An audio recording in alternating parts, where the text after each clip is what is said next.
Everyone in that dusty hangar froze when the captain cocked his pistol. No one breathed. No one blinked. And yet, she didn't even flinch. Before I tell you what happened next, tell me in the comments where you're watching from. I love knowing who's listening. They called her Lieutenant Mara Dean, a quiet, unassuming logistics officer stationed at the edge of nowhere, a temporary base in Bahrain where the air shimmered like glass and tempers burned just as hot. She was known for her calm voice, her perfect reports, her refusal to gossip. To most, she was invisible, until the day Captain Ross made her visible, with AGUN.IT started with a missing shipment. A container full of encrypted communications gear vanished from the port records, the kind of loss that could ruin careers or start wars. Ross, already under investigation for misuse of funds, needed a scapegoat. And Mara, with her silent eyes and sealed past, was the perfect one that he called her into the hangar alone. The air smelled of oil and salt. Sunlight spilled through broken vents, cutting across dust motes like tiny sparks. "Tell me where it is," he said, the gun trembling slightly in his hand. Her uniform collar fluttered in the draft from a nearby fan. Her expression didn't move. "Sir," she said softly, "put the weapon down." Ross sneered. "You think I won't shoot you, Lieutenant?" Her eyes locked on his, calm, unblinking, cold as the ocean before a storm. "You'd be dead before you heard the shot." He laughed, for exactly 1 second.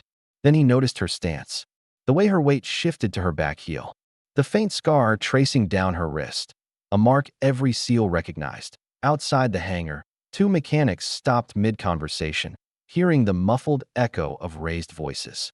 The tension thickened in the air, pulling people from every corner of the base, technicians, engineers, even the cook wiping his hands on an apron. Something was happening. Inside, the silence deepened. Ross pressed the barrel harder against her forehead. "You're bluffing," he spat. "Am I?" she asked. Her right hand was still by her side, but her pulse never changed. Her eyes followed his breathing pattern. 1, 2, 3, and then, with terrifying precision, she moved out a sharp twist. A crunch. The gun was gone from his hand before he realized it had happened. The next moment, he was face down on the cold floor, his arm locked behind him, her knee pinning his shoulder blade. Outside, the hangar doors flew open. Witnesses gasped as they saw the captain, their captain, disarmed by a woman half his size, holding his weapon unloaded, the magazine already ejected. "Who are you?" One of the engineers whispered. Mara didn't answer. She set the pistol down gently on the workbench, as if laying a child to rest. Then she stood, brushing dust off her uniform.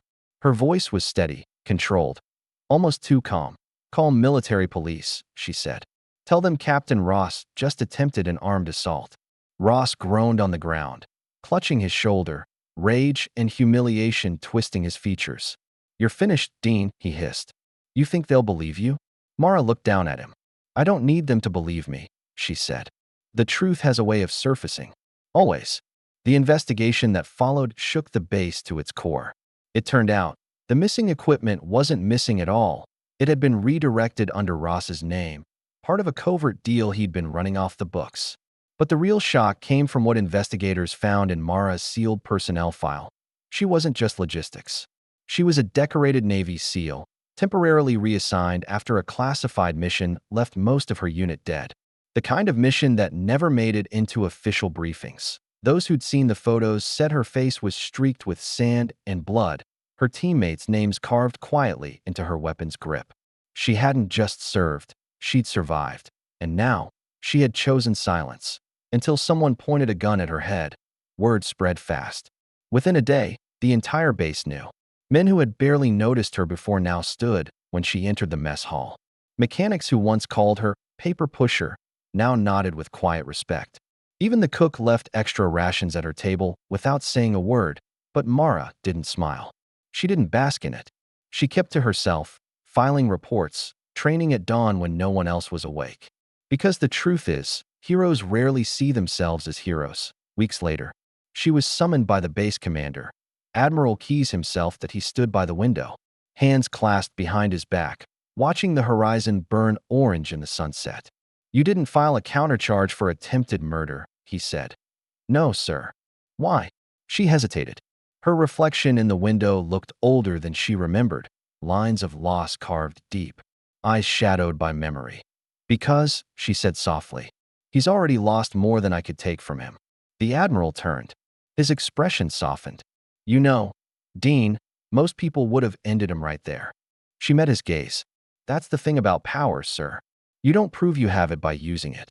The wind outside picked up, rattling the blinds. Somewhere in the courtyard, soldiers drilled in formation, their voices rising in unison, a sound that once felt distant to her, but now, it stirred something again. Mara took a breath and saluted. Permission to transfer back to field duty, sir. The Admiral studied her for a long moment. Then he nodded. You've already earned it. The next morning, she packed her duffel quietly. The sun was barely cresting over the hangars, the same place where months earlier, her silence had been mistaken for weakness. Ross had been escorted back to the States, stripped of command, facing court-martial. Rumor said he never spoke of that day again. Some said shame silenced him. Others said fear. Either way, his downfall became a whispered warning across the ranks, a legend about a calm-eyed officer who turned the tables on her superior without firing a single shot. As Mara boarded the transport helicopter, the base gathered on the tarmac. Mechanics, engineers, soldiers, all standing shoulder to shoulder. She didn't look back, but she raised her hand in salute. The chopper lifted off, dust swirling around them like a veil. Below, someone shouted over the wind, "Godspeed, Lieutenant." Her lips curved faintly. Not a smile, just peace. She thought of the day in the hangar, the gun pressed against her skin, the echo of rage and fear, and how, somehow, she'd walked away with neither.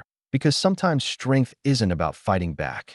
It's about knowing when to stand still and when to forgive. Because courage isn't the absence of fear, it's the quiet decision to face it with grace. And sometimes, the calmest person in the room is the most dangerous one of all. If you enjoyed this story, let me know in the comments where you're watching from. And subscribe for more powerful real-life stories of courage, justice, and redemption. You never know whose story might find you next.